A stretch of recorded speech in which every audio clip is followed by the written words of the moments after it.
নমস্কার বন্ধুরা, আমি পম্পা আবারও চলে আসলাম রান্নার একটি নতুন রেসিপি নিয়ে। আজকে আমি রেসিপি করব পালং শাকের নিরামিষ একটি রেসিপি।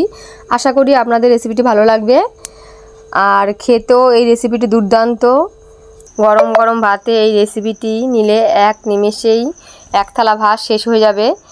আর এই রেসিপিটি করতে আমার লাগবে হচ্ছে পালং শাক, লাগবে মুগ ডাল, আর লাগবে এখানে আলু, কাঁচা লঙ্কা, শুকনো লঙ্কা, আদা, তেজপাতা। আর এই রেসিপিটি আমি আমার শাশুড়ি মায়ের থেকে শিখেছি, খুব ভালো লাগে খেতে রেসিপিটি। আর এখানে দেখুন আমি মুগ ডালটা একটু সিদ্ধ করে নেব জল দিয়ে, আমি ভেজে করব না, মুগ ডালটা সিদ্ধ করে নেব। আর এখানে দেখুন একটা ফ্রাই প্যান বসিয়ে দিয়েছি। এখানে আমি যে আলুগুলো কেটে রেখেছিলাম, এই আলুগুলো একটু হলুদ লবণ দিয়ে ভেজে নেব। আমার আলুগুলো ভাজা হয়ে গেছে, এবার আমি আলুগুলো একটা গামলার মধ্যে তুলে নেব। আর এখানে দেখুন আমার মুগ ডালটা হয়ে গেছে সিদ্ধ, আমি একটা কাচের বাটিতে নামিয়ে নিয়েছি।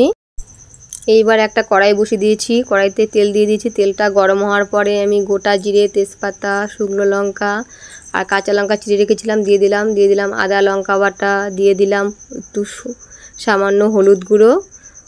আর তারপরে যে পালং শাকগুলো আমি কেটে রেখেছিলাম সেই পালং শাকগুলো দিয়ে নিলাম। এবার দিলাম স্বাদ মতো লবণ, 1 চামচ জিরে গুঁড়ো, 1 চামচ ধনে গুঁড়ো দিয়ে ভালো করে আমি মশলাগুলো নেড়েচেড়ে মিশিয়ে নেব পালং শাকের সাথে। এবার কিছুক্ষণ ঢেকে রাখবো। এবার দেখুন পালং শাকটা প্রায় অনেকটাই হয়ে এসছে সিদ্ধ।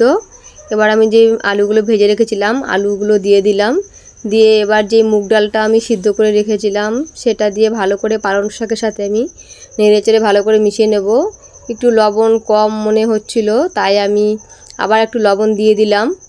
আর দেখুন আমার হয়ে গেছে সার্ভ করার জন্য তৈরি পালং শাক আর মুগ ডাল দিয়ে এই রেসিপিটি দুর্দান্ত হয়। আপনারা একবার হলেও বাড়িতে ট্রাই করে দেখবেন এই রেসিপিটি।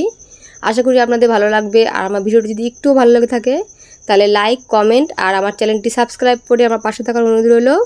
আর যারা পুরনো বন্ধুরা আমার সাবস্ক্রাইব করে পাশে রয়েছেন তাদের অনেক অনেক ধন্যবাদ।